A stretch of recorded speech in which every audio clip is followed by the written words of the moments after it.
Good afternoon, everyone. Welcome all of you joining the RSI Day Reparative Strain Injury Awareness Day, the event series. Today, this is the last event. You can believe that. So this year, we are so special to have 3 events. The first one we have been hosted on 21st. This is mindfulness skills for chronic pain by Lisa, our occupational health nurse. And yesterday, we have another section won by Safe Work Manitoba, the group of prevention consultants, talking about the safety culture of fundamental components in musculoskeletal injury prevention and psychological health and safety. And today, we are so great to have the last event talking about ergonomics and psychosocial risk factor evaluation tools. We are so great to have Andrew Dolhy. He is the ergonomist of the Occupational Health Center, and Geoffrey Thompson. He is the occupational health nurse at the center too.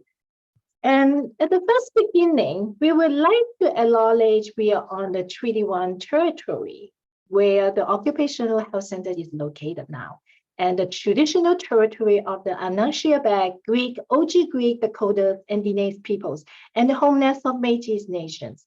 The Occupational Health Center acknowledges we are all treaty people, and we recognize the history and the impact of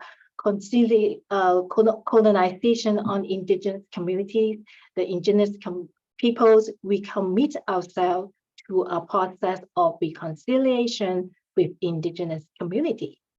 And for participate this session, you know that this is a Zoom meeting format. Please put your chat and questions, on the chat box area, and Geoffrey and Tom and Andrew is going to answer that at the Q&A section.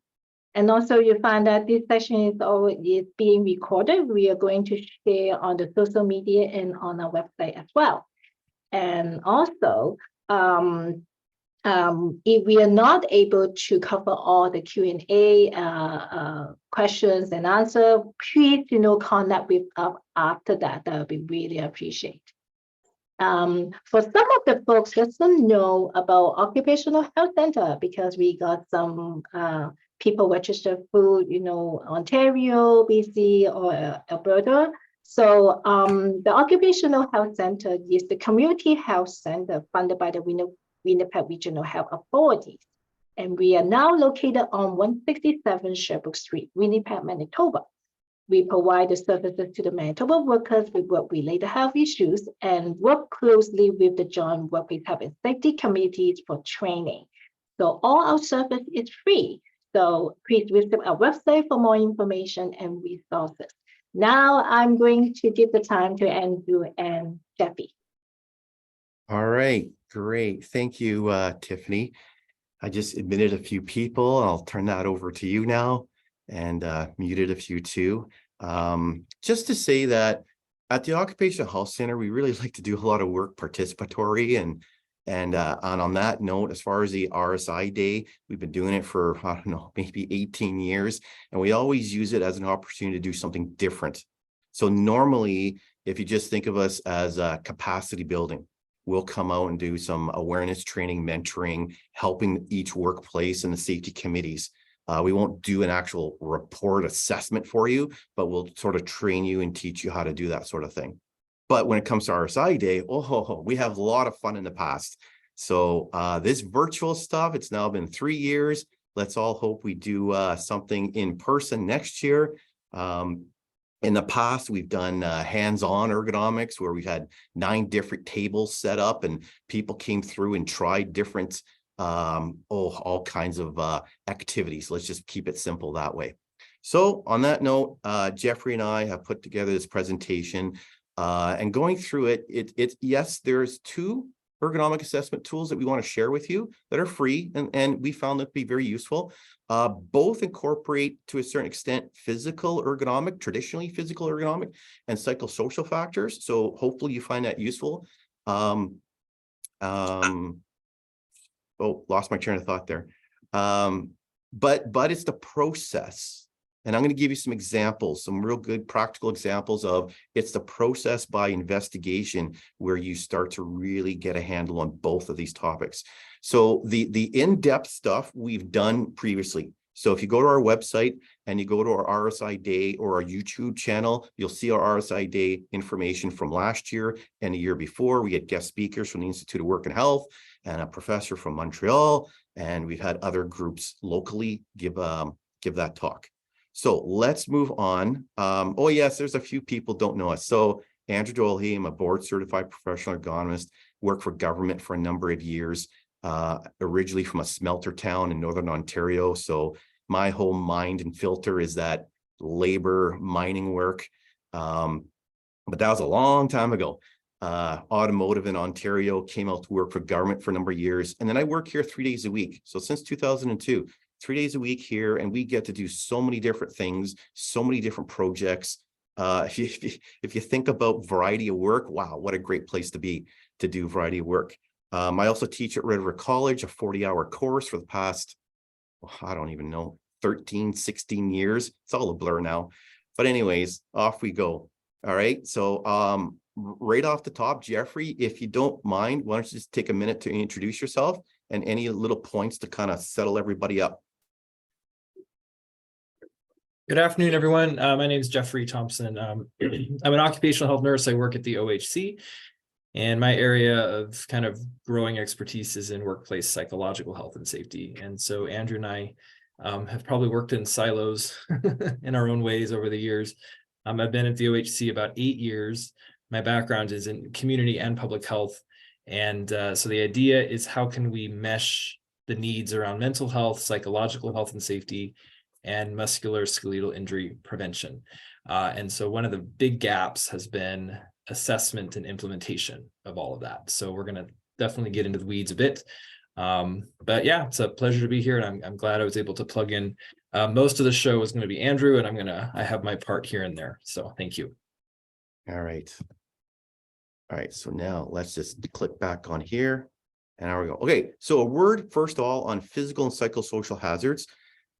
There's definitions all over the place. So when we're going to talk about physical, it's more of the traditional ergonomic, what you lift, lower, push, pull, carry. But also in this context, let's expand it a little bit beyond MSIs and include physical things that will cut you, burn you, break a bone, sort of that.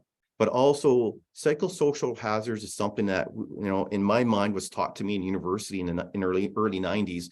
So it's those hazards that influence us in a certain state. And again, we really go more into depth into it past years.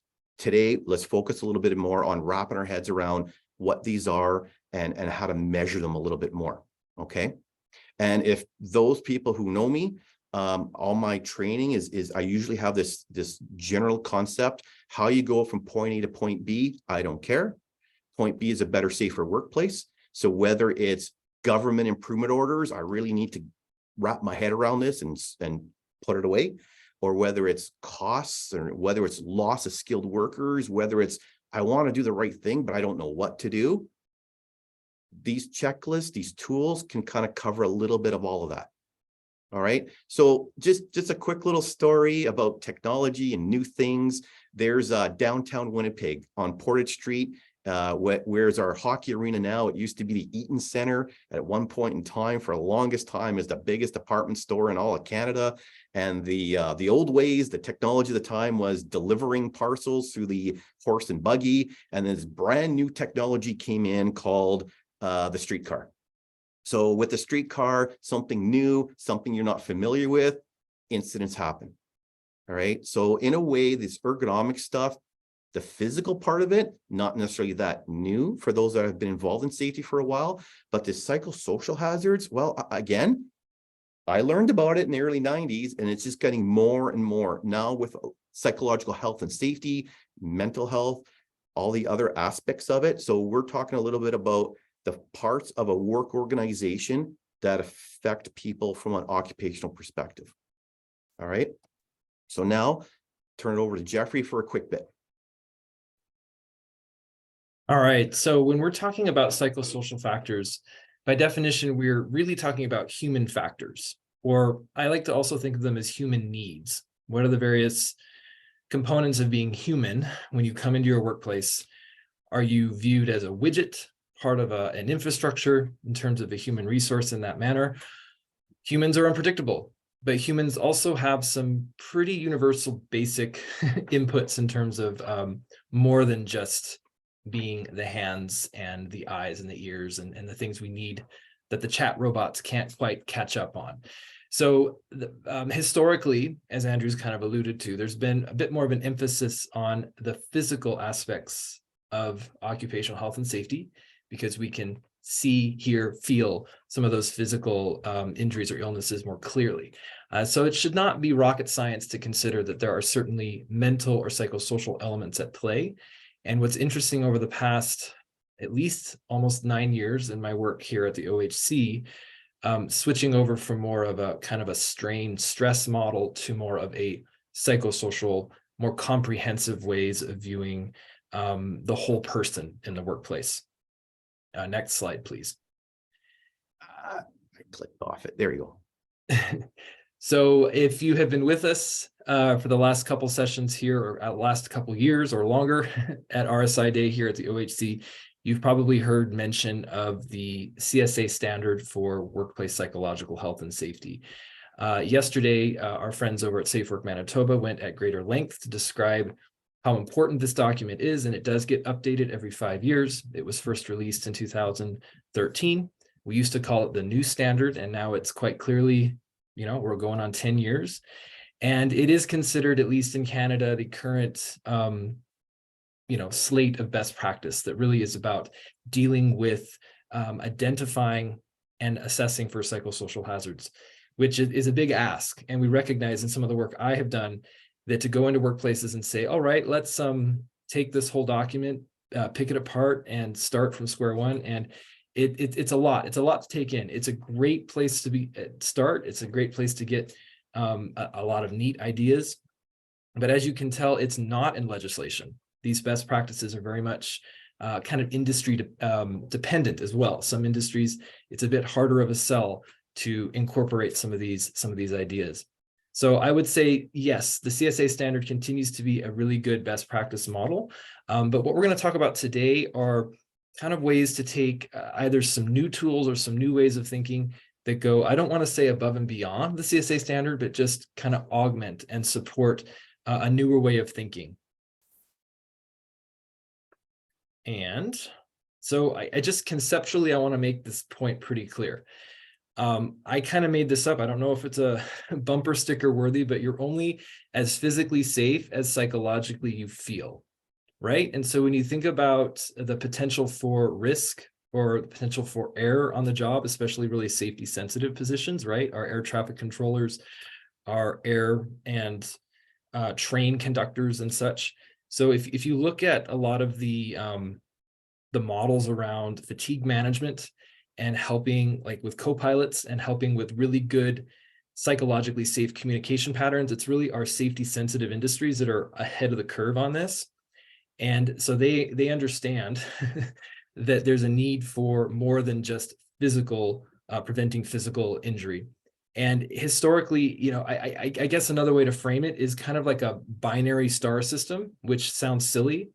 And I thought, okay, you've got the physical and you've got the psychosocial or the psychological, and they're spinning around each other. So I did a little bit of reading on that and discovered that, the reason a binary star system works is because one star is sucking the energy out of the other. And that's what creates these, gravitational pulls and the spins and whatnot. And so what I'm getting at is historically, I think what's happened quite inadvertently is this hyper focus on physical has distracted us and prevented us from thinking a bit more holistically about the human needs and some of these psychosocial factors.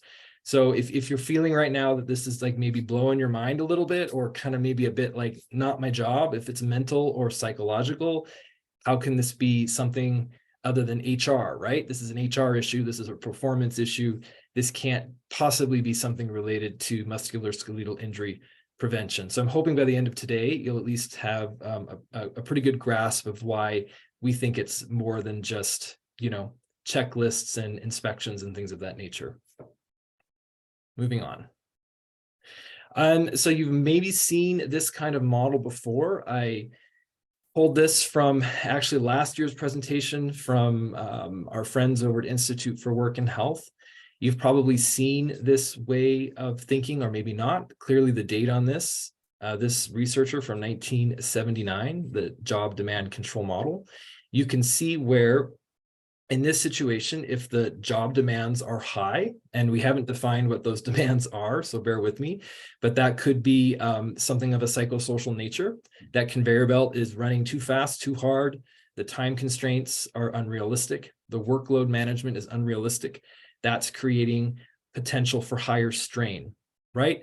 And then coupled with that on the x-axis is your ability to pull back or have some flexibility with regard to your decision and control. And so really, historically, you can see how this push-pull between the decision, the ability to make decisions and the ability to juggle those demands have been kind of the classic way of thinking about some of these, I don't know, in the 70s or 80s, they weren't calling it psychosocial. They were using kind of a stress-based model even into the 90s. But you can see here how in the lower right corner, that high strain job is going to highly increase your risk for a musculoskeletal injury. So the point is, there's more to it than just this. This is a great start, but I think that decision piece is also really critical. Involvement and influence, one of those very important psychosocial factors. Yes. I Very think good. that's it for me. All right. And look at this. We are right on time. I'm happy. All right. So, all right, everyone. Two things I want you to think about. One, just as I'm thinking right now, legislation. I have an opinion that psychosocial hazards can be found in legislation. It's found in particularly Part 8 of our regulation that deals with musculoskeletal prevention. That's what it's called, the Musculoskeletal Injury Prevention Regulation. And the first part is a definition of what MSIs are. It has a part that says caused or aggravated by work, okay? But then it lists out A, B, C, D, E, F, G, H on what those factors are. So you got your forceful exertions, repetitive motions, constrained body postures, it goes on. And the last part is any other factor that will cause or aggravate MSIs. So are psychosocial hazards on top of physical hazards separately or together causing, aggravating? Pretty much, well, yes, it's been researched. This is where we're at. Now, can it be in the legislation now? Well, there you go. That last little part, G, caused or aggravate, any other factor. All right. So have workplace safety and health officers written orders on that? No, they have not at all. But can they? Okay. So there you go. Something to think about. So my next point here is this worker smiling because they're happy to be sitting and standing and have a variety of postures? Or are they smiling in a sense of hurry up and take the picture because my wrists and my knees, my back hurts? How do you know? How do you know? At this point, you sort of, any health and safety textbook, anybody who's gotten any training is talk to the workers. So this is where the psychosocial can kind of play a role. If it's not on a checklist that you have or an inspection form, by interacting, talking to workers. Not that long ago, people were talking about building a trust and a relationship with the people that you're in with. So whether you're within a industry where you're the safety professional and you're there every day for years, you're building that relationship and that trust so they can actually tell you things or not tell you things. You kind of get a sense of what's going on. Or you're the outside person that's coming in and with all good intentions, wanting to help. And then just through experience, by talking to people, you get a sense something else is going on here. All right. So look at the sit stand workstation. We're not going to go through it, but hey, you don't want to stand like that. You don't want high heels. The keyboard tray is too low. The monitor's too high. The chair is angled back too far. There's direct pressure on the wrist. There's no support for anything else. The knee height is wrong. So yes, are there actual physical ergonomic related problems with this? Yes. So is this worker happy or not? You don't know until you start talking to them. All right. So are there links to musculoskeletal injuries with both the physical and psychosocial? Yes, that's been shown since the 1980s, 1990s. We now are trying to wrap our heads around how to measure that or get a sense of what's going on. All right. So 2 examples to go through. Okay. One, it was many, many, many years ago. Not this person, not this workstation, but it's just a picture of an office where I got called in and there was the manager, there was the union rep and the safety manager, the supervisor, and then me. Right off the top, what's your gut instinct tell you? Something's going on here besides the chair, the keyboard, the laptop. Something's going on. And actually, it's very obvious. The person was in the corner, almost staring into their cubicle wall, and their monitor was over here. So right at that point, you put the clipboard down, you put your notebook down, and you say, what's going on here? There's obviously harassment and bullying. There is something more than just the physical stuff. So that was long, long, long time ago. All right. So for people that are listening to this, you probably have a good gut instinct when something more than just they're slouching in their chair or they're looking down at a laptop that's too low. So by the way, that laptop, even though it's on a riser, it's still too low. All right. So someone says, oh, my neck is still sore. I got the laptop up higher. I'm done. See you later. Well, no, it's still too low. All right. So that's one thing. So take a note. Some of the best advice would be talking to workers, getting a history of the job, a history of what's going on. And at some point, level 1, kind of go with your gut instinct. What's going on here? It's more than just a physical part. Okay. Now, the other thing to show you or to give you an idea of, there are a lot of ergonomic checklists out there that don't have psychophysical, psychosocial parts to it, or yes, no, or rank 1 to 5. But what ergonomists have sort of found out is by doing these, you kind of get a sense to also figure out the psychosocial issues. So in this picture, you say, hey, you're bending over to pick up something light every once in a while, not too repetitive, not too heavy, but obviously the legs are straight, the back is rounded. For those that really have a good sense of the strain on the back from upper body weight, the light bulb's going off, and then you go, okay, it kind of safe work procedure. Okay. But going through a checklist because they want you to document the job with a number or some assessment, not just my opinion, you identify that speed of work is an issue. There's quick motions that are occurring, and then there's twisting. That's kind of in a way the obvious. But my point is, use that as cues to dig deeper. So even though there's no checklist that has time, pressure, burnout, use the physical parts that are in general traditional ergonomic evaluations, such as quick motions, speed of work, twisting, and you kind of get to, the root cause, or why is this happening? Time pressure, and the worker's feeling very burnt out, right? Even if it's only 6 hours or 8 hours, not a 12-hour or 16-hour day overtime. You know, what is the number 1 predictor of a back injury? It's not weight. It's not how you lift it. It's the length. It's the number of back injuries you've had in your previous life. All right. So the number 1 predictor of a future back injury is having had a previous back injury. So then you think, oh, how many years? What's the age of this worker? Have they had back injuries in the past? So that's a little bit of getting a sense of what's going on. But in a sense, time, pressure, and burnout. Okay. So we're going to get into some more stuff right now and some polling questions. All right. So trying to get a sense of what's going on. So I think I'm going to be doing the first one, and then Geoffrey and I will kind of go back and forth. So for the group here, we're going to get Tiffany to pull up the polling question in a second, but let me read it first. To what degree are you currently using an ergonomic checklist for any of the following activities? So for your MSI injuries in your workplace, do you have inspection forms with any kind of ergonomics on it? Do you have formalized assessment tools that have ergonomics on it? Or when you're investigating an injury, an incident, are there sections that include ergonomics on it? And the answers are A, B, C, D. Most of the time, sometimes not at all. I'd like to, but I have no idea where to start. All right, so let's pull up the poll and let's answer it.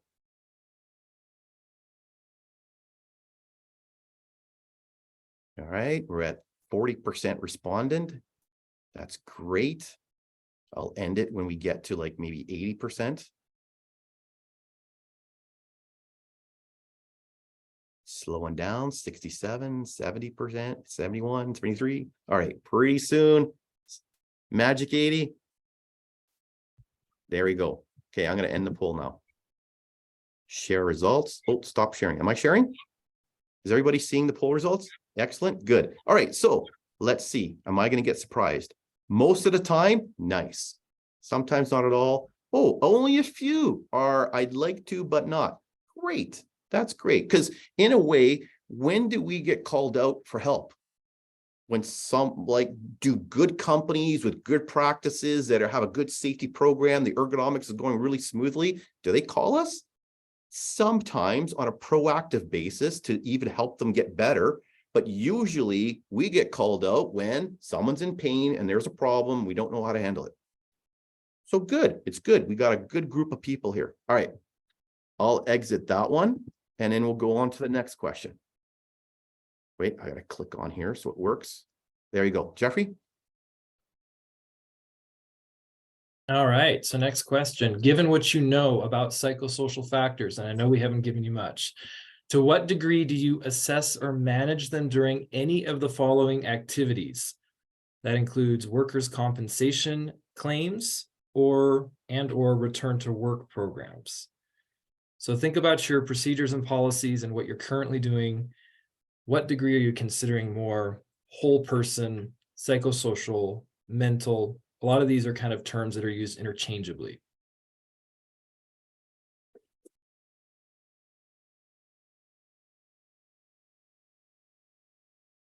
If I may, it's been known for a very, very long time that psychosocial issues are a huge predictor of lost days for return to work in terms of claims. So, hey, it's kind of been part of this component of a safety program for a long time. All right. So it wouldn't be surprising, but now we're into this psychosocial safety hazards. All right. Okay. So we're Andrew, wait, let me hold yeah, on, go ahead. because I think there was going to be a bit of back and forth here. So what's an example from your corner being an ergonomist? What would be a good bit of criteria to include in something like a return to work that would be psychosocially? I don't want to put you on the spot. Well, here, this is my number one best advice, bar none. As much as you can before the injured worker leaves the workplace, go look at their job and identify potential causes. But 100%, when the injured worker comes back, review their job. All right. Because job restrictions by a healthcare professional that does not know your job will say something like, don't lift more than 10 pounds. And how many times have we seen a light duty job where you're lifting 5 pounds, but below knee height? So at the end of the day, you're rounding your back to get to that knee height, but it's only 5 pounds. I'm within my restrictions. Worker, why are you complaining? Why is your back still sore? Okay, so I can go on and on and on. For arms, hands, same idea. All right. So my number one best advice for everyone here is in your return to work program, when the injured worker comes back, review the work from ergonomic principles perspective, at least to see if it also fits in with what we know about basically the stuff we teach on hands, shoulders, backs, and so forth. And something I would add to that is as important as an ergonomic checklist or element like you're describing, the content, the intent can be very important, but it's all in the delivery, right? It's what is that relationship like for the worker as they come back to their job? And what's the quality of that job you're asking them to do, right? So there's dignity, most likely. I believe that most people have integrity when they work. I'm not going to assume they're a bad actor. I'm not going to assume they're trying to wiggle their way in or out of any sort of obligation. But, you know, this is a contract with an employer in terms of, I'm going to get paid to do a job. I want to do a job with dignity. So I think that's a big part of this too, is, making sure that the work load or the physical elements, the physical demands match the kind of medical need there. But I think it's also about what's going on inside when you're asking this person to come back to a job that they may see as, I hate to say it, but beneath them, or something they're not trained, that's not a good fit. So Yeah. I think that's an important discussion, is the relationship part, and that really can't be captured on a form. I hate to say it. So that's where I think with Safe Work Manitoba's discussion yesterday around safety culture, that's a really missing element. And how do you streamline that? How do you make that kind of an ongoing practice is a real challenge. And that's where you got to have some real leadership on that. So it's always been said for a long, long, long time that ergonomics itself is not a magic wand to cure all your problems. And we've always talked about all the pieces that you need to implement. If you really have the time, resources, and really want to be as effective as you can, it's put it all together. And that's exactly what Geoffrey's talking about there too. So results surprise you or no? Are you asking me? Yes, based on the results. No, I mean, the sometimes doesn't surprise me, because, right, it's going to depend on the user, right? On the people who are managing these cases, or the folks whose job it is to manage these programs. So I'm sorry, this is very much kind of a one-way conversation in terms of Andrew and I get to talk, but the rest of you, we don't have time for breakouts. I think it would be a really interesting discussion point. But we're going to keep going here. Yes, and So hopefully through our good advice, best practice points, and then these two assessment tools, you'll at least get a little better in that regard too. So not only for prevention, but also for reactionary type of program stuff too. Okay, I'll X that out. I think this one, next one's you, right? Next one. All right, so we got 4 of them. 2. How important is it to you to upgrade your current safe work procedures, your training, to include, I guess, training on how to control for physical and psychosocial hazards? So there's lots of safe work procedures out there in terms of what PP you need to use, how to turn on and off the machinery safely. And there are companies out there that are including how do you position yourself from an ergonomics perspective, technique, the best methods. And there's some that are including some of the psychosocial stuff in there as well. So is it, as of right now, very important, somewhat important, not very important, or no idea how to integrate this? All right. I think it's interesting because I think people could answer A and D. You could say, oh, it's very, very important, but I don't know how to integrate. So maybe the way we phrase these is a little off. Because there might be people who would say, a lot of people are saying A, but they might also be thinking D, but they only got one choice. And so they don't really want to put D. As we've said, we work best by talking to workers and safety committees and workplaces, not through a screen, but live one-on-one, right? So in that sense, yeah, we love these kind of questions because it gets people talking and thinking. All right, so of course, the majority are saying it's very important. Great. So that's why you're here listening to us, right? If you didn't think it was important, you wouldn't be here, right? So off you go with that. That's interesting. 1, not very much. We'll talk to you later. So Geoffrey, take it away with the next one, please. All right, so this is our last one here. How satisfied are you with the current quality of your workplace health and safety assessment data? So what I mean by assessment, so you're talking surveys, you're talking inspection reports, you're talking complaints or number of filings for left, right, and center, whatever it is your workplace does to gather data that on some level affects your health and safety program, whatever that is. And that might include some HR indicators if you're so far advanced as to track things like sick time use or other issues around retention and turnover and all those sorts of things. So think hard about kind of the quality, the efficiency, how well you're able to get some of this information and act on it, kind of where you're at. And remember, this is anonymous. We don't know who you are or where you're coming from. So, I mean, we know who attended today, but as far as the polling is concerned, we don't know who's who. So we're at 65% going up. I think one of the key messages, at least I'm going to keep kind of pushing through here, is the idea of assessment is much more than just a survey. So you have to get a little creative about what an assessment might mean for you, depending on the size of your organization or kind of what your goals and expectations are. So we've got an interesting bell curve here. So very satisfied, 13%, somewhat satisfied, the most at 45, and then moving down 35, not so much, and then don't know enough, which is completely fair. You may feel like we're not sure who's here in terms of your background. If you're a health and safety professional right now, you might actually have more control over what you do in your workplace as far as what these assessments might look like. You might even be a member of a health and safety committee, a worker representative, for example.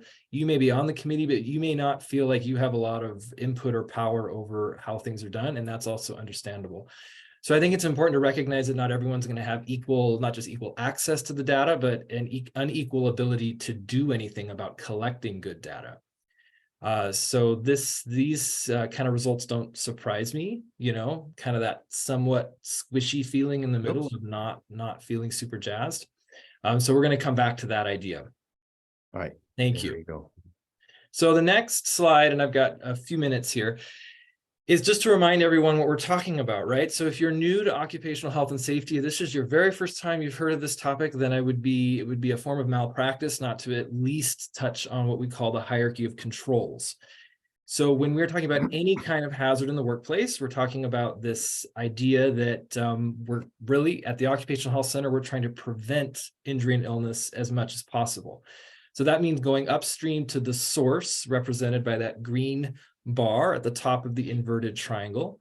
And then that for an example of that might be, it could be like the classic one we use is working alone, for example. If the job requires working in isolation, do you have a policy or practice in place that would mitigate or prevent the number of times that has to happen? Because of course there might be risks involved depending on where the workplace is situated and where this person works in regard to public facing, for example.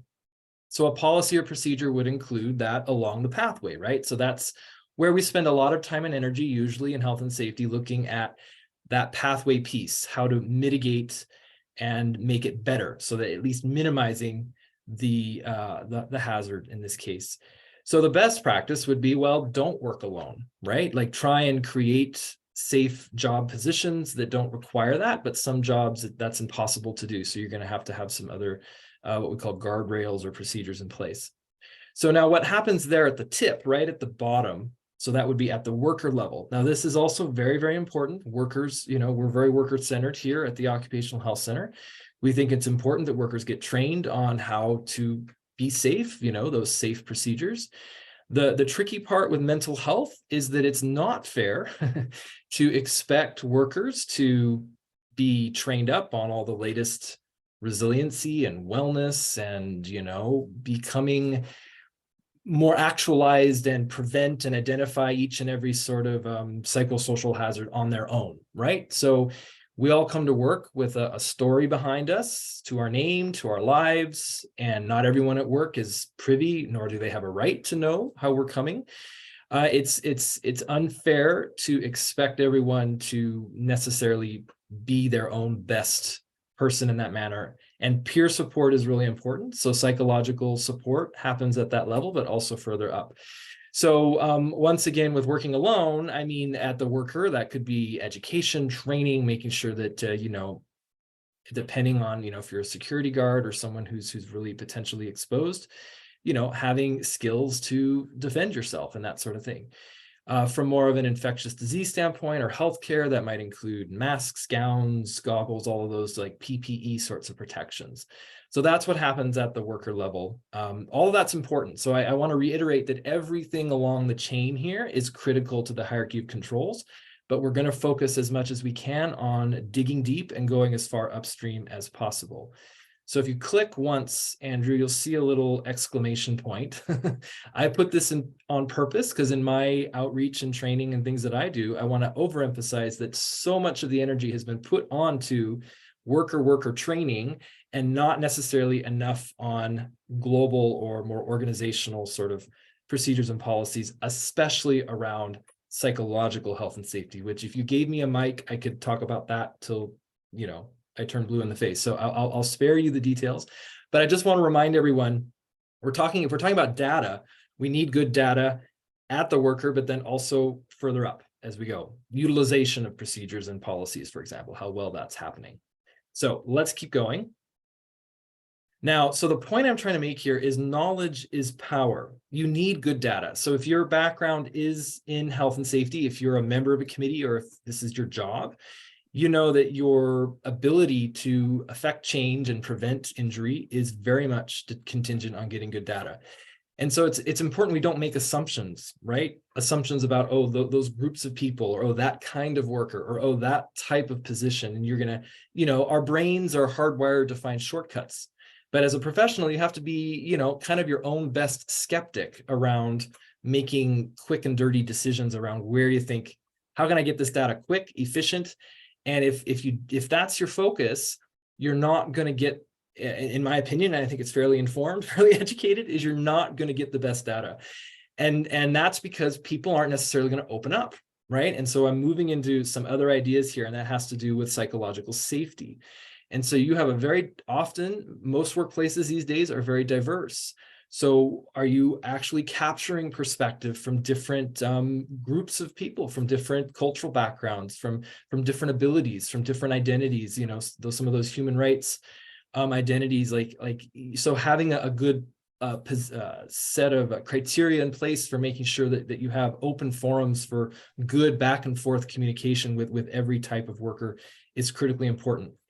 So finally, if you see workarounds, if you see people taking unsafe shortcuts or doing things to protect themselves, that is a clear symptom of what we would call an unsafe psychological environment, because really you want to improve. You want people to learn. You want to be all on the same page. So workarounds are a red flag for that. And I don't have time to get into it, but at the end of the day, ignorance is never a good business strategy. So if you're running up against a wall where it's really challenging to get higher echelons of your organization on board for mental health, anything, or psych health and safety, anything, you can make a very strong business case for why, if you want the best health and safety data, if you want to be known as an employer who cares about safety and everyone goes home without an injury or an illness, then you have to take this kind of stuff seriously. And we are talking about psychosocial considerations. Moving on. So especially with the pandemic and the work I've done in the last 3 years here, if you can believe it, folks, we've been at this since COVID hit. I do believe psychological safety is the keystone issue with regard to not just MSI prevention, but any occupational health and safety issues. So I know that's maybe going out on a limb, but it's because it begins with data. It begins with, you will never understand root causes and what those sources, like the top, right? What's going on at the top of that pyramid if you don't have good systems in place to keep this in check. So one more slide, and I think after this, yeah, so I wanted to just define psychological safety so you had an idea of what I'm doing, and I could spend a whole day just on this topic alone, but it is the belief that the work environment is safe for interpersonal risk-taking. The concept refers to the experience of feeling able to speak up with relevant ideas, questions, and concerns. Psychological safety is present when colleagues trust and respect each other and feel able, even obligated, to be candid. So this is a quote from Dr. Amy Edmondson. She is a lead researcher in this field from the States. She wrote an excellent book that I would highly recommend everyone read called The Fearless Organization. And the idea is that at the root of a lot, I would say the most of the issues around health and safety, at least, as well as soft skills, conflict, dealing with toxic work culture and those sorts of things, is this fear factor. And the fear factor is baked into every human being, where I don't want to be the one that looks like a weirdo. I don't want to be the one sticking my neck out if I see how everyone else around me is being treated. We're really good at this. We are just animals with bigger brains, right? In terms of our ability to look around and see how our peers are being treated. And so it's not unusual in psychologically unsafe workplaces for people to really hold it in, hold their cards close to their chest and not want to share. So what happens when, the pilot of a plane or the co-pilot of a plane doesn't have a good working relationship, a rapport, a sense of safety with the pilot, right? What happens when they don't notice something on the runway or in the air or some beeping instrument in the cockpit, right? It takes that candidness, that trust and respect for everyone at the table, everyone involved in some venture, in this case, flying an airplane.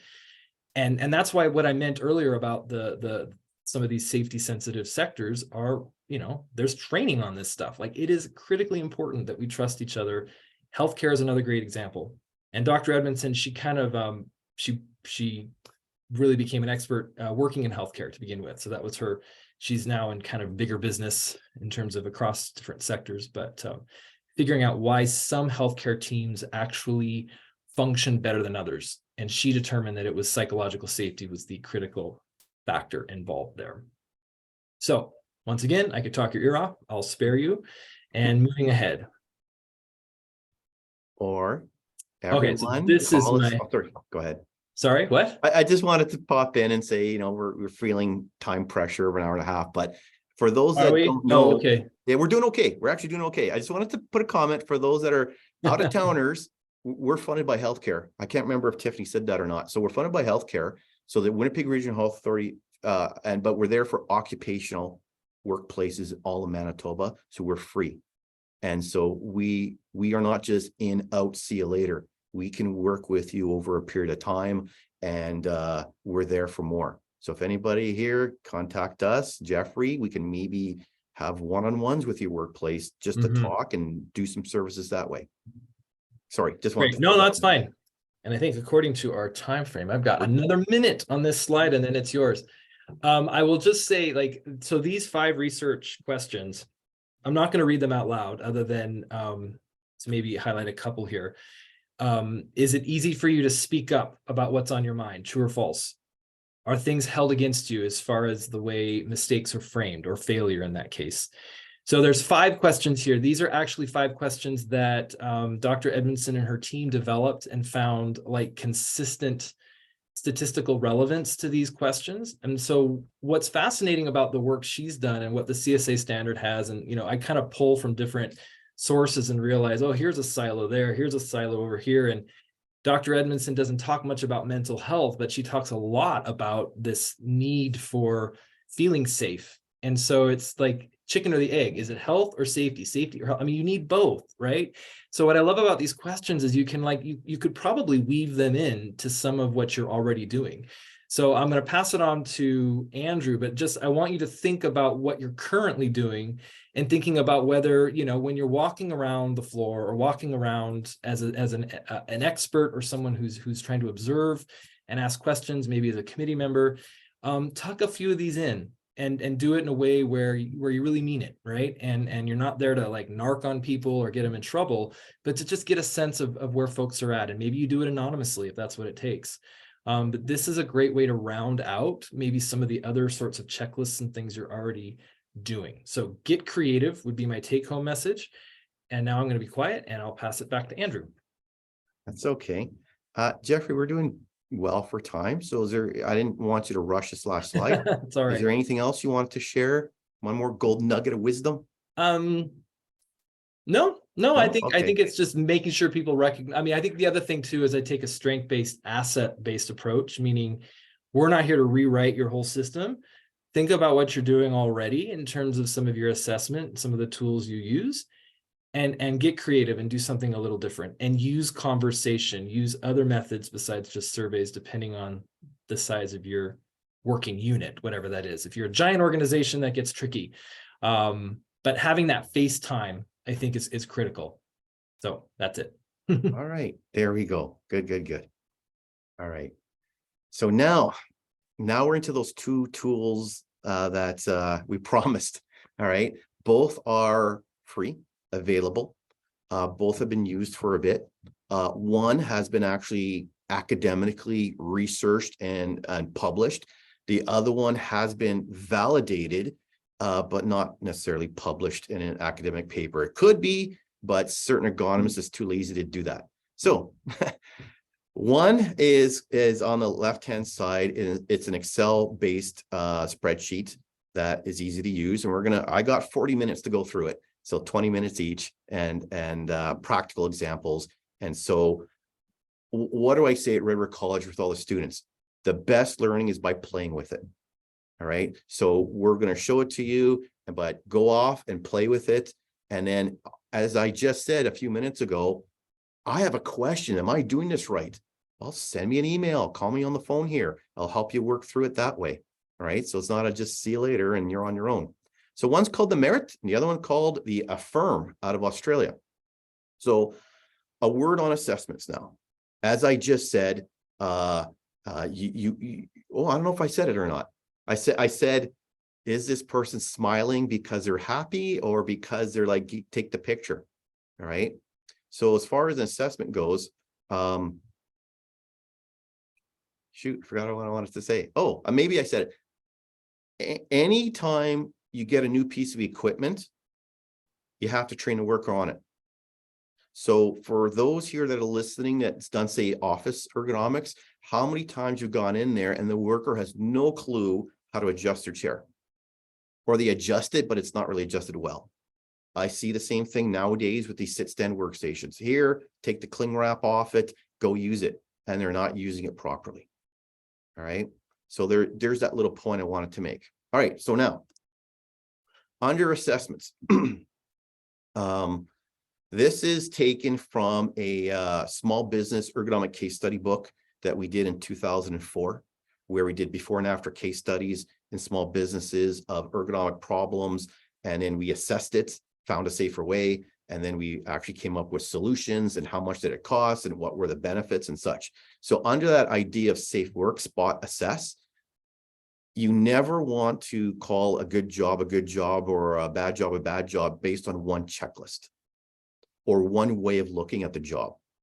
You kind of have to, as a health and safety committee, collect as much information as you can, and then kind of make your decision.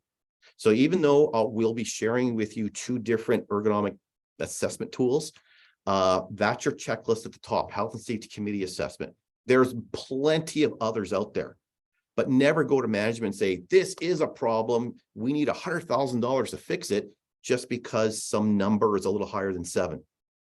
So collect as much information about the job as you can, different ways. Number 2, wrap that around a technical assessment if you need it. A lot of health and safety committees have access to safety associations and professionals, paid, unpaid. What can you do to get that geeky guy with glasses in to do a biomechanical assessment to really confirm what you already know or to make sure that you're doing it right? Now, number 3, well, that was back in 2004. So I would actually put that number 1 now. Involving workers. So any textbook, any assessment book, any health and safety training says involve the workers, talk to workers. And traditionally it has been a survey. How are you feeling today? Rate the perception of the exertion of the job on a scale of 1 to 5.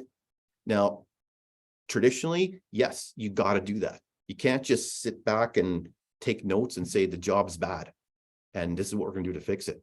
So you must in any safety program involve workers.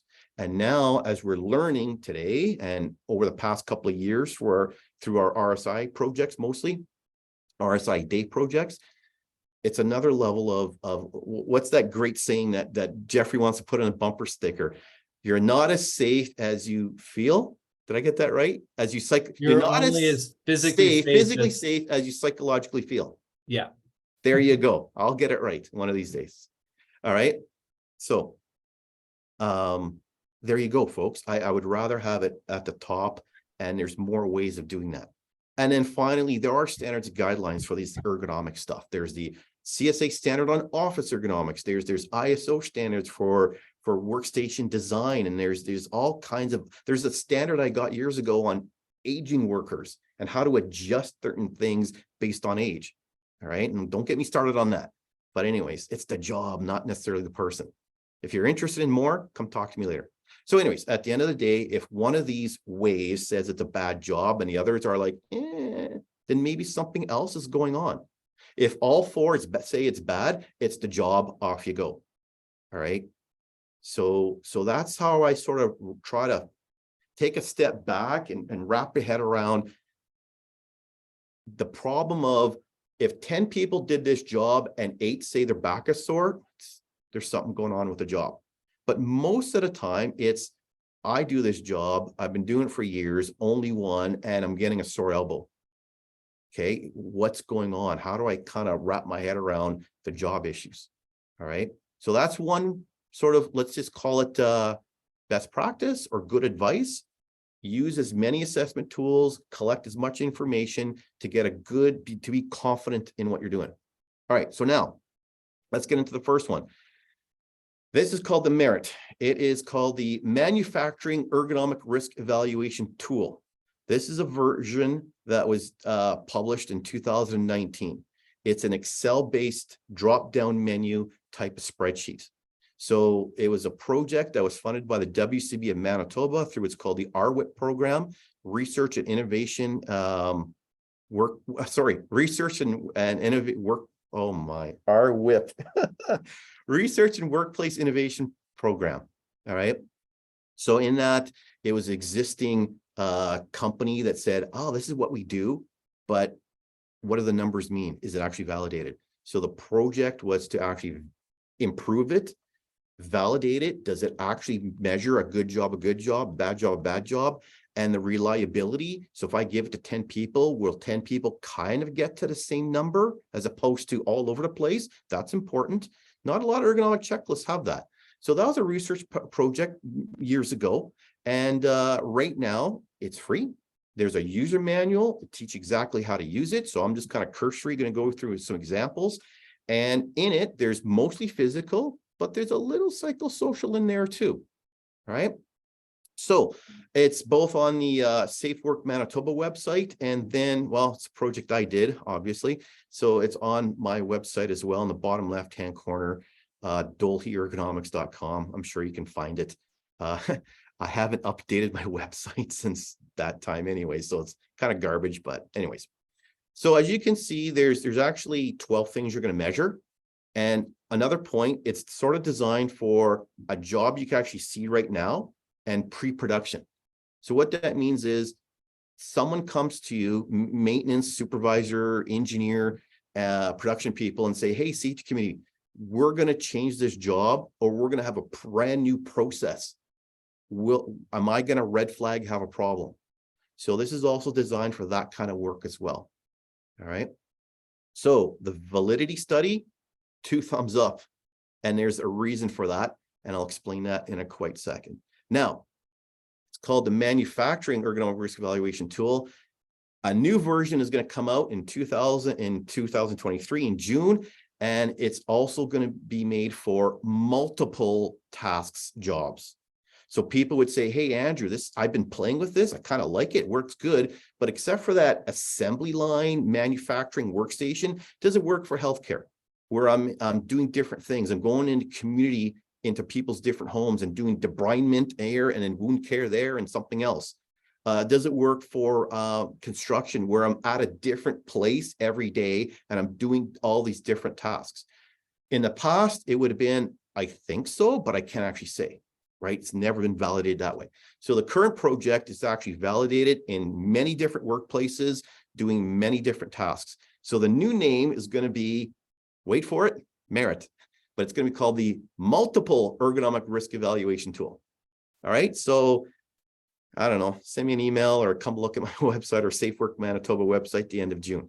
So, and it's not going to be Excel based. It's going to be cloud based where you just do the same thing, click, hit the number, boom, there's your number.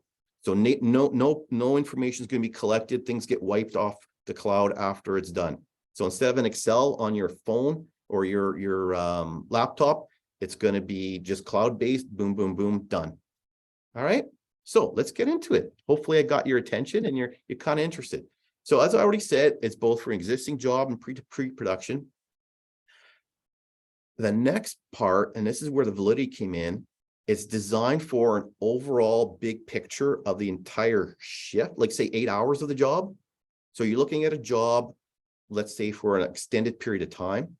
but also you can look at some part of the job and tease out that one spot. So let's just say I'm working in front of a workstation for 8 hours, but every once in a while, I raise up my hands over my head, pull off something heavy, and then start working on it. So you can take a step back and say, well, it doesn't look too bad overall, but I really want to look at that overhead heavy pullback. Now, in most ergonomic checklists, in a way that gets watered down because it doesn't happen that often, doesn't happen that long in duration. It could be high force, bad posture, but over the period of 8 hours, a lot of checklists kind of water it down and it becomes not a problem. So I'll show you an example very shortly on how that works. But I kind of tweaked it and I said, what if we design this to also only look at that one subtask? So we only are going to look at the lift up over your head. How does that help or hinder or make better results? Okay. So from that, we're going to get 3 outcome scores, not just one. Most ergonomic checklists, it's like 7. That's it. There's your number. I got 3 different ways of looking at it. So as I mentioned, the validity and reliability is actually quite high. It's actually pretty good. All right, so a little bit closer up, there are 12 parts to this where you have what's called access to the work, body position, the motion speed and static work if you have it, the manipulation force that you have to squeeze or lift and such. Now here's an interesting part, the duration of the process. It could be 8 hours, could be more than 8, it could be 30 minutes. So you can take this job and kind of splice it down. So there's a manufacturing place that had a cycle time of just 2 hours. So you did 2 hours and then then you start up again. So the team, the safety committee decided to standardize everything based on 2 hours. So the duration of the time wasn't an 8-hour day or whatever, it was 2 hours. That's our process time. What's happening in the job for 2 hours? All right. And then correspondingly, are you doing it 3 to 10 times, 50 times, once? Vibration, contact stress, that comes with all different names. So for anyone here that's heard of contact stress, putting a wrist or palm of your hand or your elbow on a hard, sharp edge, very important when it comes to office ergonomics, by the way, more important than anything else, in my opinion. It's also known as direct pressure or mechanical compression. Okay. Pinch grip, tease that out to be a little separate, but also to a certain extent, vision issues, temperature issues, and time pressure, all wrapped up into the problem. All right. Now at the very bottom, you see the evaluation scores. You have 3 of them, one called cumulative score. So wrapping all of these 12 elements together, what's the number? Okay, there is an algorithm in there and it was kind of validated in a workplace of 80 different jobs, not office, but more of a manufacturing assessment. And it, by the way, for those that are academically thinking, how did you know? It wasn't based on injury reports over a time period or having a doctor examine an injured worker and over 5 years who got hurt, who didn't. This is based on a full comprehensive ergonomic assessment. So the gold standard was if the certified professional ergonomist had all the time and resources to do a full-on ergonomic assessment and it called the job bad or good or yellow light, not so good, that's what this was compared to. So when I talk about validity, I'm comparing the numbers you get to, in a way, if I had access to a certified professional ergonomist to do a full-on ergonomic assessment and that he or she says it's bad, then this number says it's bad, then it's bad. Okay, so it's not based on injury reports or how many injuries you had and lost days. It's an actual ergonomic assessment, full-on one. Okay. So the next one is it takes parts of this and it teases out high force score. And if you get a score greater than or equal to 5, you got a problem. The first one, the cumulative, greater or equal to 15. And the last one is a force and body position score, greater than or equal to 8. Okay. So to me, this is like this is great because this is where you really improve the validity of the assessment tool, where you can look at it as cumulatively what's going on, but specifically, is there an issue going on as well? Okay. So in the instructions, there is a user manual, nice and thick with examples in it. It says if you get 2 or all 3 saying it's bad, you got a bad job. Okay. If you got 1 of the 3 saying it's bad, then it's saying call it a yellow light hazard job. There's something there. You don't expect a lot of injuries, but there's going to be complaints. There's going to be the odd injury. Something isn't right about the job. And again, this isn't for a certified professional ergonomist to do. This is for a health and safety committee member to get a little bit of training in ergonomics, basic principles, investigation, and learn about these assessment tools to use. It's for you to use. All right. So it's not a, hey, company, invest $100,000 to make this job better because I got a 16.5 on cumulative score. All right. It's, hey, there is something going on here. Let's investigate more. All right. So this is just one little snapshot of the user manual. So for every single one of those 12 elements, and I'm not going to go through all 12, it looks like this. Access to work. Hey, of the job that I'm looking at, is it mostly in front, like a work table? Is there extended side reaches? Is it mostly overhead? Or are you working a lot at floor level? Or the work that I'm doing is almost underneath blind. So I got some vision issues going on. So with it, it gives you some anchors. Front work table, define that. Well, around waist height with the reaches not too far away. Extended side reach. Well, when am I going extended side reach? Well, if you have your arm almost fully extended, you see that, you're reaching more, or you're reaching more than 24 inches, most of the time, pick that one. What's overhead? Well, overhead is overhead, but maybe greater than 68 inches, right? Of course, different people, different heights, you massage that. At floor level, below the knee height or lower than 18 inches, all right? Underneath blind, body's in an awkward position to see. So there's some really crude pictures. That's really crude a long time ago. The next manual that's coming out in June, it'll have better pictures. All right. So at the bottom, in yellow, it says step 1, step 2, step 3. So what I mean by that is you can use this as overall, let's say, for example, over 8 hours, what's going on. So in this picture, you can see someone working at a work table. So for pretty much most of the time, they're a front work table. So that's what I'm going to pick. And off I go. Step 2 is, here's the key part. Here's really good. Pick a body part or a task of interest and do the assessment based on that.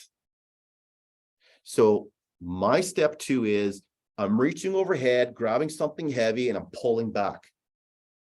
Now, does it happen length of time and repetition and force? That's all going to change, and posture. So in this case, I would pick overhead and then see the rest of the checklist and how it works.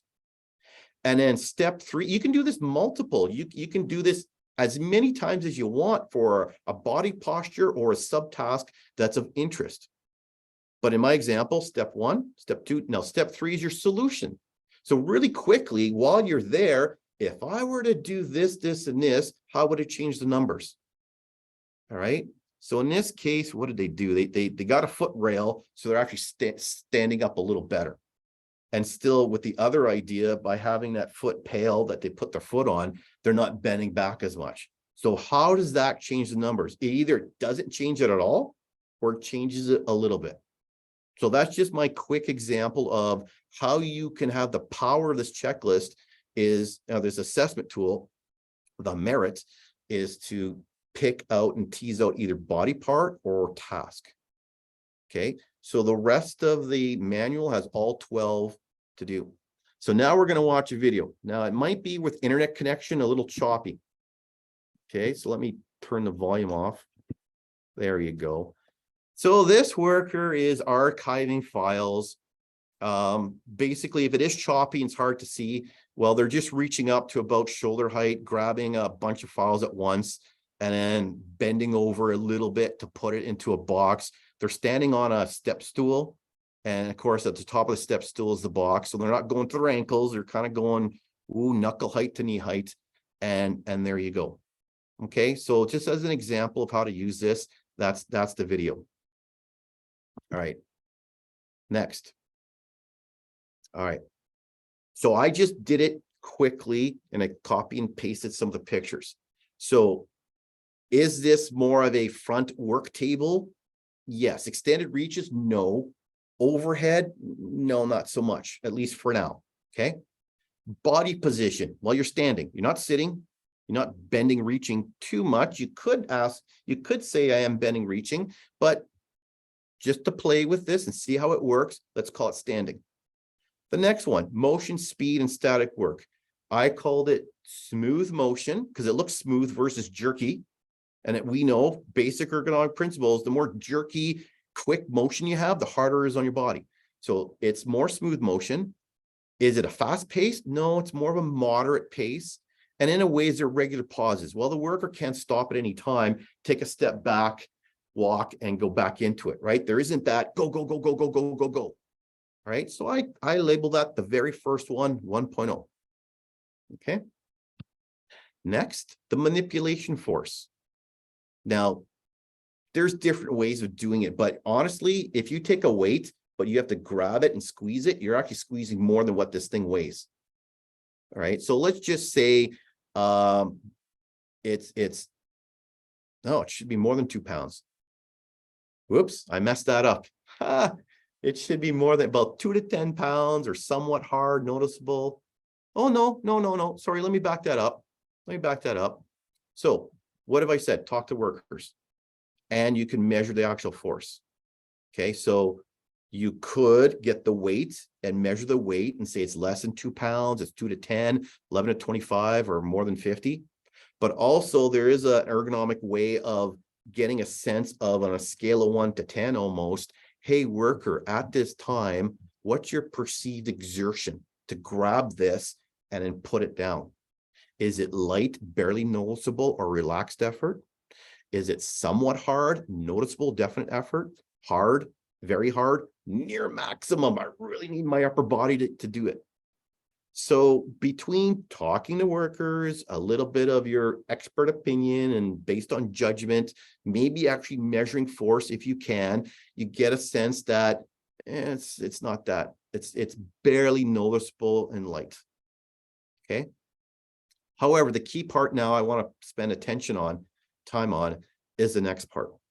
The next part has the little red indicator that says duration of the process and the process repetition. These work together. Okay. So I am saying that this worker is working 48 hours throughout the shift, not only doing some archiving, but then doing some other file folding, setting up some stuff, maybe going to sit in a chair for a bit, maybe not all day, but a little bit of this, a little bit of that. So in my mind, and this is okay, you can say as a cumulative all day thing, I'm going 48 hours. But then in terms of how many times are you doing this, grab, bend over, grab, bend over, grab, bend over, I set it at 21 to 50 times. Okay. And this is probably the hardest part to kind of wrap your head around a little bit. I'll show you the next step and the next example to wrap your head around that. To help you, I should say. All right. So the next slide is there vibration? No. Contact stress? No. Temperature issues? No. Time pressure? Occasional time pressure. Worker says, you know, I do have to get this done, whether it's end of the week, end of the month, end of the day, 3:30. I have an assembly line that's coming at me every 25 seconds. I have to be ready every 25 seconds. So whatever you feel that stress of time pressure, you can indicate that. The last one there is pinch grip. So under pinch grip, because you are pinch gripping and you're filing it down, I have more than 2 pounds. Okay. Poor posture, because as you're bending your wrist backwards to put it into the archive box, and it's repetitive. You're doing it 21 to 50 times in that time period. All right. So the worst thing is for a job, and if you have this, stop, fix it. Squeezing a lot with a bad wrist and you're flicking your wrist. That's a full-on stop. You shouldn't be doing it. All right. So at the end of the day, You see the evaluation scores at the bottom. Cumulative score. So this task over a whole day, 7.7. I'm good. High force score. Oh, I'm at 4.5. And don't worry about it. Force and body position score. Oh, I'm below it. Check mark. I'm done. See you later. Go on to the next job. That's usually kind of what happens when you have an ergonomic checklist that looks at it as a big picture. Things get watered down. Oh, there's my little green check mark. All right. So at this point, I'm done. See you later. Off I go. Now, worker says, but it's my back and my legs that are sore. It's not my shoulders. It's not my hands. It's all this leaning. It's all this standing in one spot as I'm doing this. All right, everyone, hold on. This is good. All right.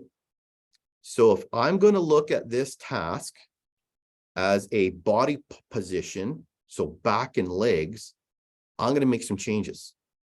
I'm still front work table. I'm still standing, but now instead of force, movement, smooth motion, regular pauses, arms, I'm bent over, leaning as I do this. So when you're looking at the legs and the back, I'm going to change it to little movement. Maybe you're holding on to something or you're in that position for greater than 30 seconds, or there's some sort of long duration static work. What else am I going to change? Contact stress. I've now seen the person leaning and there's a little bit of stress from the edge of that stand on their thighs. You can't see in the picture, but now you have occasional stress on the legs. Obviously, I now change the repetition. So the duration is still big picture 48 hours. But now instead of 31 to 50 times with my arms, I'm sort of leaning, holding, come back. Lean, hold, do work, come back. So the actual repetition is actually lower. Okay, so really at this point, you got to really think, keep things straight on how you want to do this. So in that case, it dropped to 11 to 20 times, but you're holding now, right? You're holding. So what do we got at the end of, oh, one more, pinch grip. I'm talking about the back and the legs. So get rid of the pinch gripping because I'm not interested in that right now. And so what do we get? So see the X's? Oh, cumulative. I'm still cumulative, big picture. I'm okay. But now I got a high force score on the back. I've got a force and body position score that's above 8. Aha, I found something wrong with the job. And this number proves it, right? So again, at Red River College, I say to the students, when I start teaching all these different assessment tools, I say, hey, you already know enough to call a bad job, a bad job, a good job, a good job. You just now need to prove it. And who likes numbers? Managers, engineers, MBAs, union people, everyone likes numbers. So these checklists that give a number, it's just really to prove what you already know. You knew that something, the worker was telling you, my back and legs are sore. Now you have a way of actually measuring it. So I have here at the bottom corner, the worker's complaining. No injuries, but complaining. There's your psychosocial part. There's where you have your skills of talking and getting an idea what's going on. Okay. This is a non-work or hey, this is a non-work injury. They're just out of shape or old back injuries. Oh, maybe, but how do you know? Now you have a checklist that'll actually tell you, no, it's not the person. It's not them complaining. It's the job. It's the job. Right? Or my back is sore, but it never gets better. Do you ever have that for return to work? You're in a light duty job, you're back in good restrictions, but it just never seems to get better. Physio, chiro, massage, it never gets better. Well, now you can see why. It's picking at the scab kind of thing. Now, from a psychosocial issue, as I said earlier, it's not really in there, but it's in there a little bit under time pressure. If you remember earlier, I said use any ergonomic checklist as a cue to talk to the workers and to ask deeper questions. So, you do have some time pressure. Tell me more. How does this affect everything else? All right. So I am 8 minutes to go. All right. Yes, I went way too much. So in that sense, this is your solution. Okay, let's just pretend you tell the worker, just do this for 5-10 minutes and then go for a walk, come back, 5-10 minutes. There, done. So by changing the duration of the process and the process repetition, just on that note, you reduce your scores. Everything is good. Done. All right. Now I will go through this one because this is kind of an interesting one too. Okay, so this is just simply picking up pails from a cabinet. They're kind of heavy, and then you go off and you do other work. All right, so this construction worker, oh, it looks like me. Do I have my safety glasses on? Yeah, good. Heavy pails, bending over. You may see later on where I have my hand on my knee. That's a clue. Or I put my arm on the bench. Another clue, as opposed to two hands bent over, twisted. Okay. So I'm interested in what's going on. In that sense, I'm going to call this an extended side reach. I'm going to call this bending and reaching. And if you look at the actual definition, more than 20 degrees, maybe a reach with almost a straight arm, maybe a little bend. Okay, so I'm calling it that. There's still smooth motion. It's still a moderate pace. There's still some regular pauses.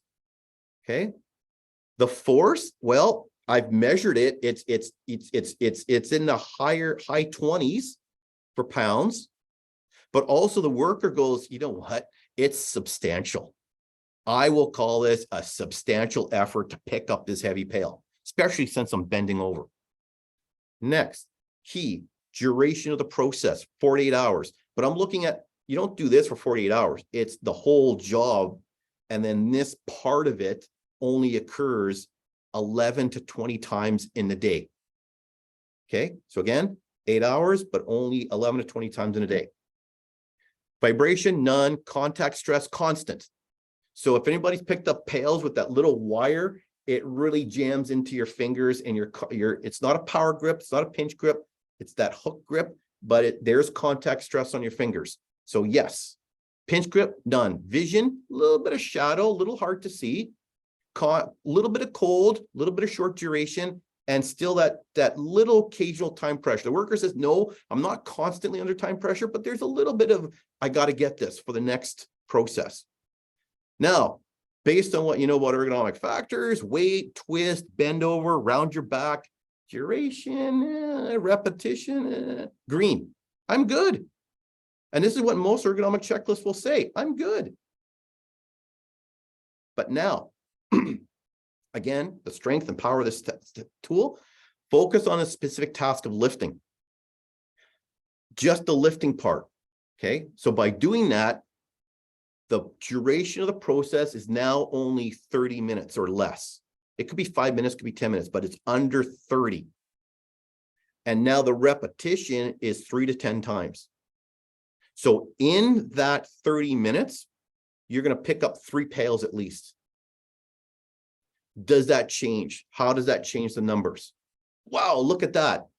Just by looking at it from a shorter duration, but even a shorter repetition, everything else is pretty much even. The cumulative score is off the charts, the high force, the posture, it's all off the charts. So this isn't the worker complaining. It's not, who cares? I don't even, the objection that it's a non-work related injury. No, that's out the door. There's enough hazard and risk to say it's the job. Okay. So again, the psychosocial issues come on this checklist under what's called time pressure. So you're asking a little bit of that. It wasn't huge in the big picture, but there you go. All right. So solution, one hand on the knee, worker perceives their weight to be less. Okay, so yes, the weight of the pail is still there, but the worker goes, you know, when I put my hand on the bench or if I put my hand on my knee, it really takes away the upper body weight. So I actually feel a lot less strain on my back. So I'm now going to rank that under the 25-pound mark. Anything else change? No, nothing else changes. Look what I get. 16, 7.5, 9.5. Is it less than 20? Yes. Is it less than 11.3 and 13.3? Yes. Is it perfect? No. It's still a little over than 5 and it's still a little over than 8. So the point here is we all like safe work procedures. We all like training, but training does make things better, but not best. Okay. So I was going to then actually go into the spreadsheet and just quickly click on it and show you how, let's say you're more front. Let's say you get rid of the twisting, but for time's sake, I'm not going to do that. All right, go download it and go play with it yourself. So it brings the numbers way down. Okay, so when you are told engineering fixes, improving the posture, the force, whatever, that's way better in safe work procedures, yes. But still, when you can't do that, safe work procedures do work, training works, but not as much. Okay, so now I'm going to go over what's called the affirm. Okay, now I got 5 minutes. Oh, well, everyone, guess what? We're going over our 3 o'clock time. So if you have to leave, this is being recorded, come talk to us later. But for those that want to stay, we'll kind of go through it. So now there was a research paper from a little while ago that went through many ergonomic assessment tools to look for both the physical and the psychosocial. They ended up with 3.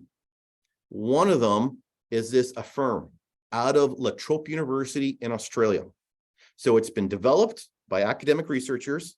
It's been used and published, and that's why it made that list of the top 3. And it's based on a bunch of other good psychosocial factors, like if you ever heard of the word COPSIC and other assessment ways of doing it. So if you just want to do a search for it, it's called Affirm. There's the actual website. It's free. You just kind of register your workplace, and they'll probably use the data. If you actually use it in your workplace, they want to see what the numbers look like, anonymous. But for me, I use the test function. So I wanted to play with this to see how well it worked. So I made it a test. So I just kind of send it out to our workplace staff, and we got a sense, Geoffrey and I, of how this thing works. So not so bad. It's pretty good. It's got some good points to it. All right. So as a reference, remember we talked about the Rubik's Cube. It's people. So for those that are trained in job hazard assessments, severity, consequence, probability, we need that other dimension, the human part. Okay. So the dashboard is nice. It really lays it out nicely. It really helps you on terms of, have you done this? Next step, next step, next step. All right. So you register your company, you have sort of that coordinator person, and you can create as many different surveys as you want. It's the same survey, but you can create Department A, Section C, management only, workers only. You can do whatever you want. And so instead of like, oh, big, too many people, you can go into little chunks and get a sense of what's going on that way. All right. So the questions, it's a survey that you send out to people. And there's 60 questions on it that have both the physical part and the psychosocial part. So we were interested. Oh, how does this look? Where does it look like? So once people rank and answer the questions, it gives you the top 10 results. And it's instant. There's no like wait for a week or two. Instantly, there you go. All right. So here's some couple of example questions. It's, your work puts you in an emotionally disturbing or upsetting situation. Almost never to almost always. I remember there's 60 of them. So it takes a little bit of time to really think and go through. Okay. To what extent do you, I can't even read it because I can't even see it. I got to move this over. Okay. Employees can trust information that comes from management. So there's your psychosocial. And this is not just them making it up. It's based on good research and other research. Okay. How bad or good has each of the following things been here over the past 6 months? Different kind of question. Support from your supervisor. Major problem, slight problem, very good. So it changes the question. And so I like it. I like it that way. Consultation about changes in your job. All right. How has that been over the past little 6 months? Major problem. I'm thinking COVID, and, you know, it'd be kind of interesting to have done a pre-COVID, post-COVID, right? For some workplaces. Other ones get into the ergonomic side of things, the traditional stuff like amount and variety in the work you do. Do you have that? Or is it good or bad, major problem or such? And then the last one has some body part ones. So how often you feel discomfort or pain in your neck and shoulders, right? Okay, so never, occasionally, often, always. So at the end of the day, it then gives you these results and it tells you who had pain where. So very quickly, 1 person out of 20 had neck pain, or 18 people out of 20, or 98% had neck pain. Oh, what's going on with the neck? Let's go figure it out. What's going on? Oh, the monitor is just a little too high and everyone's chin is up. Or there's lights going into their eyes. Oh, no wonder you got eye strain and neck pain. So it's a good way to get a sense of what's going on in your workplace and your population. Now, this is the made up one where we kind of made this up. So it listed, out of all those 60 questions, it listed the top 10 hazards. So internally, some algorithm said that the lack of promotion opportunities is one of the top 10. And too much work for the available time, they're all in there. So step 2, this is the good part. This is what I really like. Step 2 is you send that you create another survey that goes to the same workers with the top 10. And they answer it based on what do you think the cause is and what do you think the solution is. That's good. I really like that. And that goes everything from what we've been learning for 30, 40 years. Involve workers. Workers have the best ideas in terms of what causes it and the solution. And that's something we've been doing since day one here at the Occupational Health Center. So this fits in real nicely. So the number 1 hazard was, for this example, often work sitting still or little or no moving. Fine. What are the individual responses? What's the solutions that they come up with? So here's a little tip. If you're going to send it out to 100 people, you're going to get 100 responses or more. So it doesn't massage the data, doesn't rank it. It just says, boop. So you're going to have time to go through it and figure out what's going on. The next step, and this program is really good at it, is coming up with an action plan. So in the guide that it comes with, it shows you kind of how to prioritize and how to come up with an action plan. And the next part that I also really like is it takes all those general hazard issues, okay, and it gives you help and ideas on how to make it better. So if you find that you have a lot of emotionally demanding work, there's 2 questions that are part of it, but you click on it, it gives you suggestions on how to make it better. When was the last time you had a checklist actually help you figure out what to do, as opposed to telling you, you're bad, go fix it? So I like this. From the vibration, equipment, IT, poor teamwork, off you go. All right, so excellent. All right, so on that note, I'm kind of done. I only went 5 minutes over. Geoffrey, go slow, don't rush what you want to say. So I'll leave it with this.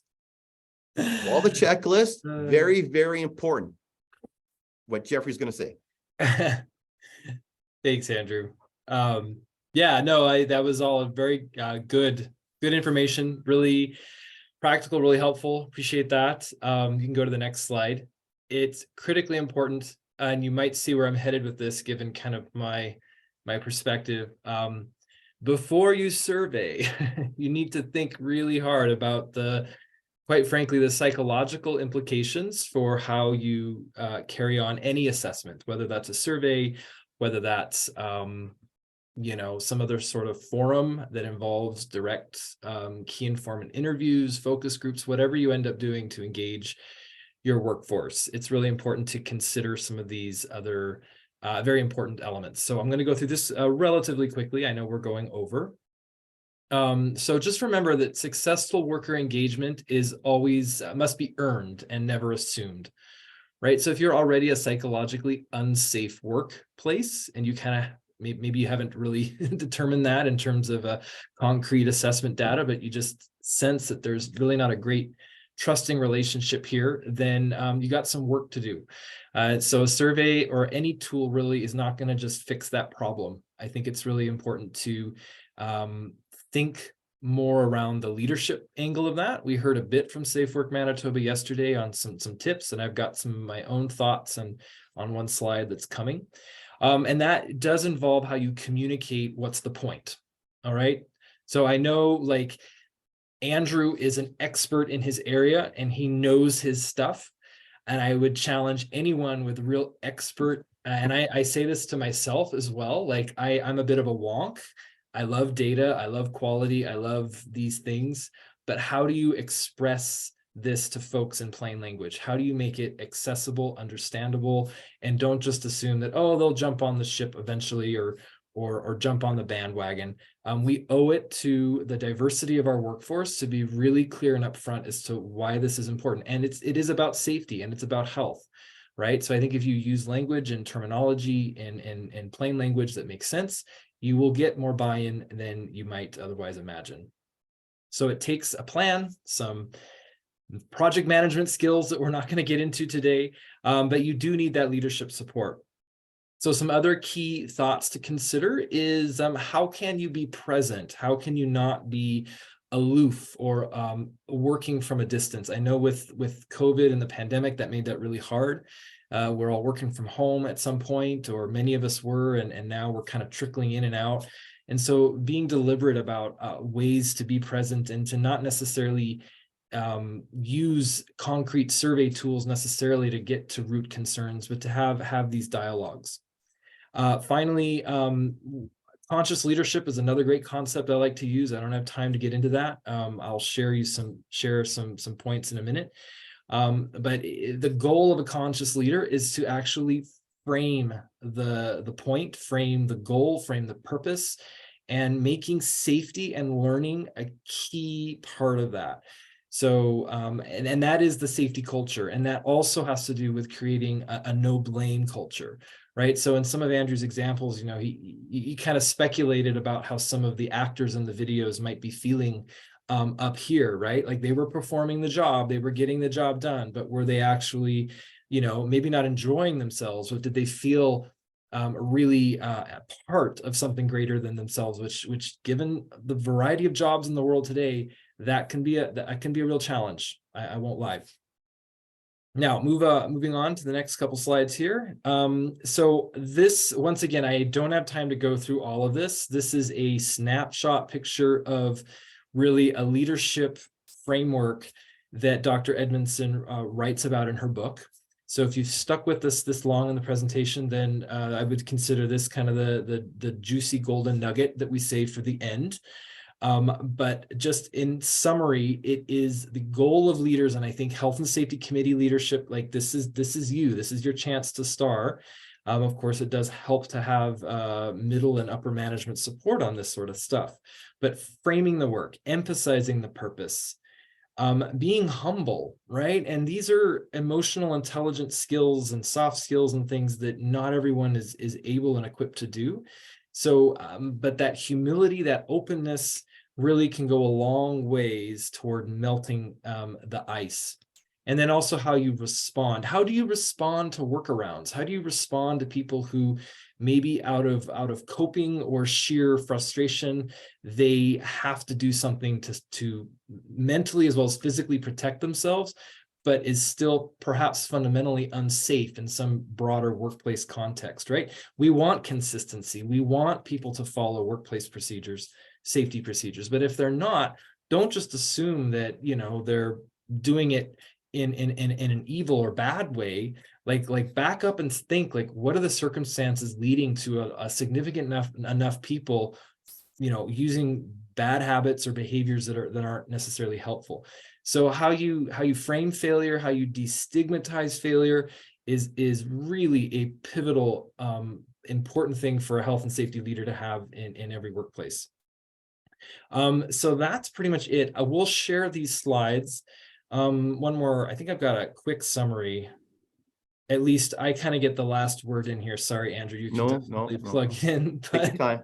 I'm hoping by the end of our session here, you realize that psychosocial factors really do matter when it comes to preventing musculoskeletal injury or repetitive stress injuries. And it's, like I said, it's a hard thing to nail to the floor because there is not firm legislation to certainly prevent psychological injury, and it's even harder to get those sorts of things compensated with workers' comp. So it's really on employers and also workers, but particularly employers to step up and take this on as a, the burden of leadership. And you need good psychological safety to get the best data, the best actionable data to actually improve the situation on the ground. So I think once again, that's something you can sell. You can frame it around, this is best practice. We're going to be an employer of choice. We're going to be a safe workplace. Recognizing that not every tool is created equal.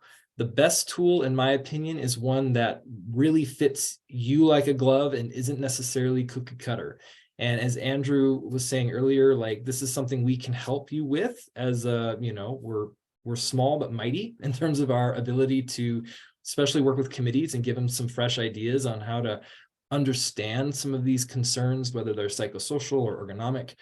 That's where we can come in and help kind of stir the pot a bit, but hopefully in a good way. And only by invitation, mind you. We don't muscle our way in unless we're invited. So finally, psychosocial considerations when doing your assessments, and then making sure that you as a leader are being conscious about how you're projecting yourself, and that you're, we're steering this ship together. It's not a fear-based culture. It's not, whipping people in line. And if you don't do it, you're going to get pushed to the back. And once again, what kind of data are you going to get if that's how you treat people when it comes to making mistakes or not following practice or procedure?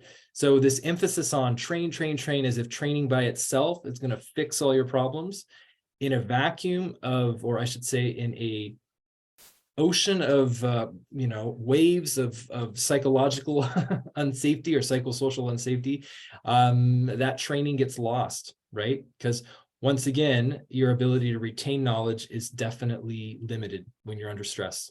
Okay, so that's it.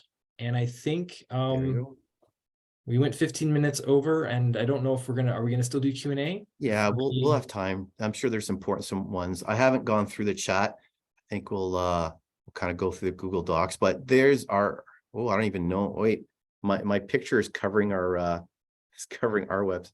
Oh, there you go. I fixed it. ohcmb.ca. That's our new website. Even the old website will work. And then that merit, dolhyrgonomics.com. It can be found on Safe Work Manitoba. It's hard to find. If you really want to get the research report that went into it, go to WCB's website under RWIP, and you'll find it there. And then look for case studies to go along with this new merit. Is going to come out middle to end of June 2023. Okay, so does someone want to lead the questions? Well, before questions, thank you everyone that has to leave. We really appreciate you taking your time to listen to us to talk about things we're passionate about, and we're not going anywhere. There you go. Okay, so I'll stop sharing, and then I don't know, Tiffany or let's all look. Yeah, Andrew, Geoffrey, thank you all of you to make a really great informative session. This is a really great tool to share with the folks here. So we don't have any questions on the chat. But whoever have the questions, just connect with us. Maybe Andrew and Geoffrey put your email here, then directly people could connect with you after that. Have come up any questions on their mind after the session, that would be great. Yeah, the session has been recorded, then we will be sending it out to the participant and also with the site as well. Yeah. Okay, so real quick, I had two questions pop up. The last one was, should we apply the merit before changes are made? I think it said. Well, that's what it's designed for, right? It's designed to red flag, get a sense of what's going on, and then go, let's really start looking deeper into the issues. So yes, I would highly recommend it that way. The other question I saw quickly pop up was, maybe we'll read it. Psychosocial. Oh, sleep and nutrition, is that part of psychosocial? No, on that note, I'm not fully, this psychosocial stuff is partly 25 years of experience of actually in there working with workers, injured workers, prevention, return to work, reactionary. So no, do I have a 4-year degree in this? No, it's part of my degree. It's part of my education ongoing. So I don't know, Geoffrey, you want to handle that? Well, part? I appreciate Sue's comment here. So outside factors affecting psychosocial safety, such as poor sleep, poor nutrition, a fight with your spouse before work. Yeah, like if you arrive to work distracted because you've had a fight either the night before or even the drive into work. I sometimes deal with that. I think a lot of us might.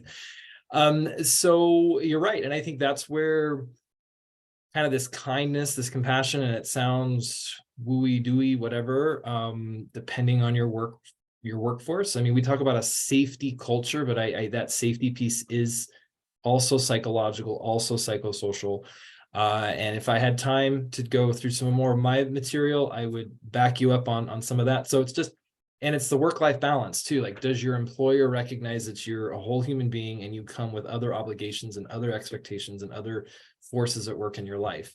So where's some of that flexibility land, right? So yeah, it's all in there. But is that something that traditional health and safety practitioners think about, or even a health and safety committee? Do you think about that as even your domain or your purview or something you should really care about? And I would say we're moving into a future where, yeah, you kind of do. So it's all about how you explain and humanize the work experience. So that's me, or I guess, Yeah. finishing. And we've had, just looking at, again, I've mentioned a few times, but please go to our YouTube channel and look at the more in-depth psychosocial links to MSIs that we've done for the past 2 years on our RSI days. We've had presenters like John Odick from OCal out of Ontario talking about stress assess, their survey checklist that's been developed, very good one too, and more. So as I usually say to my students at Red River College, there's lots of stuff out there. Go play with it, see if it applies to your workplace, and then take a step back and say, is this based on good ergonomic knowledge? Or is it just someone sitting in an office going, ooh, this number 7 sounds good. I'll make everything fit 7. That way. All right. So I don't know, Tiffany or Geoffrey, I wasn't looking at the chat. Is there anything else we can answer right now at 20 after 3? No? I don't think so. I think these All right. poor Thank folks you have everyone been for staying with great, us. for sticking Much around. appreciated. We'll stop recording and off we go. Thank you. Thank you Bye. for all attending Bye. the session. Thanks, See you everyone. next year. Hopefully we can make it for in person. Yes. Bye. Bye-bye.